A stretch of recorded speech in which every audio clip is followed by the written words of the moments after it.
Narcissists live for their narcissistic supply, and the supply they get can vary from person to person in the amount and type of supply, meaning whether it is the dark or positive supply.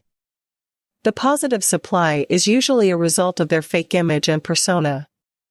So, that would include receiving money, attention, gifts, compliments, praise, etc.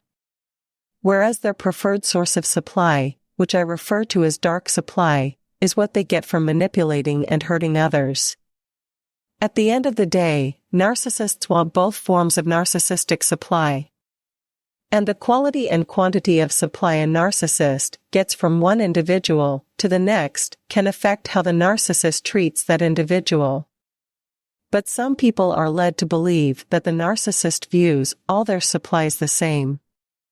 And that's because they have so many supplies to choose from. If one leaves them, they will just move on to the next one. So, these people have concluded that the idea of a narcissist valuing one source of supply over another is simply not true. Well, today I will be addressing whether narcissists view all supplies the same, why some people think they do, and why it is important to know whether you are a primary source or not. Do narcissists view everyone the same? On one hand, narcissists think that we are all here to serve them and that we are just objects for their use. But on the other hand, they do realize that some people offer more and that those that give more narcissistic supply the narcissist is willing to hold on to. As a result, if that person decides to discard the narcissist or even just ignores them, the narcissist will not just let them be. And that is why I am writing this video addressing that. Because if you are a primary source of supply and you stop caring for the narcissist, they will do everything in their power to win you over again. So, if they were devaluing you, abusing you, taking you for granted, etc., they will stop all that and go back to love bombing you to get you to care for them again. Narcissists are not stupid when it comes to getting and keeping what they want. They recognize value when they see it and will not easily let go until they have taken every ounce of value there is to get. Narcissists only discard people when they have taken all they can from them. In instances when they think they have found something better, but they have not depleted you, they will want to keep you in their life. Not because they care about you, but because of what they can get from you. So, even though they have moved on to someone else who they think offers more, you are still necessary as a backup source.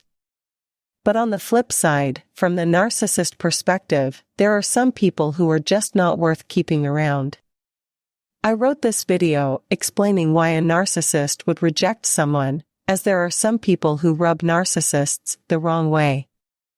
So, they will happily want to be rid of them. This is a blessing, not a curse, as it is a good thing to be rejected by a narcissist and not have to deal with all their drama. The point I am trying to make is that if narcissists did not prioritize their narcissistic supply, it would not matter to the narcissist who is available to them.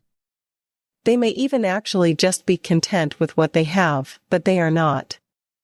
And it is because they are always looking for something or someone better. The narcissist recognizes that narcissistic supply varies from person to person. So, the more people and relationships they can have, the better it is for them.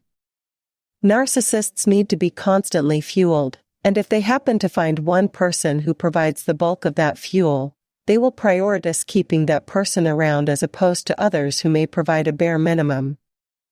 When a primary source detaches or goes without contact from the narcissist, it can cause the narcissist to hit rock bottom because they realize it is a significant loss to their image and even their livelihood. In other instances, the narcissist just becomes obsessed with this person and may stalk them or constantly try to make contact with them. In this video, I talked about a few tricks they would play to try and get you back. Because when you are a good source of supply, the narcissist will want you back. And this is important to know because if you are the primary source of supply, the narcissist will react to you differently and you should be prepared for their antics. Otherwise, you may be led to believe that they do care about you or that you made a mistake in letting them go. With regards to those people who believe that narcissists view all supplies as the same, their belief can be a result of one of two things. The first one being that they were never a primary source of supply to a narcissist, which is not something to be proud of as it makes it extra difficult to get the narcissist to leave you alone. Or secondly, it is possible that they may have been dealing with a narcissistic psychopath who is very similar to your regular narcissist, but psychopaths don't differentiate as they do not need people like narcissists do, so they are not needy and insecure. And everyone is the same to a psychopath. But narcissists are very needy people, and the more narcissistic supply they can have, the better. So, no matter how little supply they may have been getting from someone, they hate it when that person ignores them or rejects them. And when a narcissist views someone as a prime source of supply, they are usually willing to do what it takes to hold on to that supply and are affected drastically when that supply leaves them. So, to conclude, the amount of narcissistic supply that a narcissist can get varies from person to person in both the type of supply, be it positive or dark supply, and the amount of supply. And, depending on how much narcissistic supply you gave them, the narcissist will react differently to you when you leave. Of course, the ideal situation is to not be a source of fuel for any narcissist.